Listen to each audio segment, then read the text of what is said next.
ছোট মাছ প্রকৃতির এক অনন্য উপহার। এটা যেমন পুষ্টিগুণে ভরপুর, তেমনি মগো খাদ্যাভ্যাস অর্থনীতির উপর গুরুত্ব অপরিসীম। ছোট মাছে আছে উচ্চমাত্রার ক্যালসিয়াম, ফসফরাস, ওমেগা ও ফ্যাটি অ্যাসিড আর প্রোটিন, যা আর দাঁত ও মস্তিষ্ক বিকাশে সহায়ক।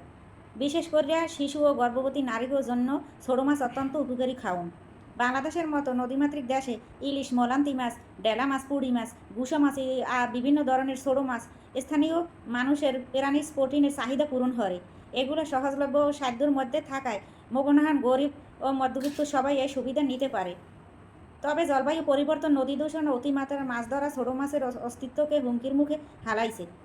মগো উচিত মাছের প্রকৃতির প্রজনন ক্ষেত্র সংরক্ষণ করা, মাছ ধরা নিয়ন্ত্রণ বাড়ানো এবং ছোট মাছ চাষে সবাইরে উৎসাহিত করা।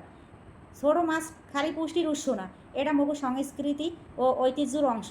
তাই এই সম্পদ রক্ষায় সচেতন ও সম্মিলিত উদ্যোগ মগো সবাই দরকার। আর এইগুলো যদি মোরা হতে পারি, তাহলে মোরা এই ছোট মাছ সবসময় খাইতে পারবো যারা পছন্দ করি।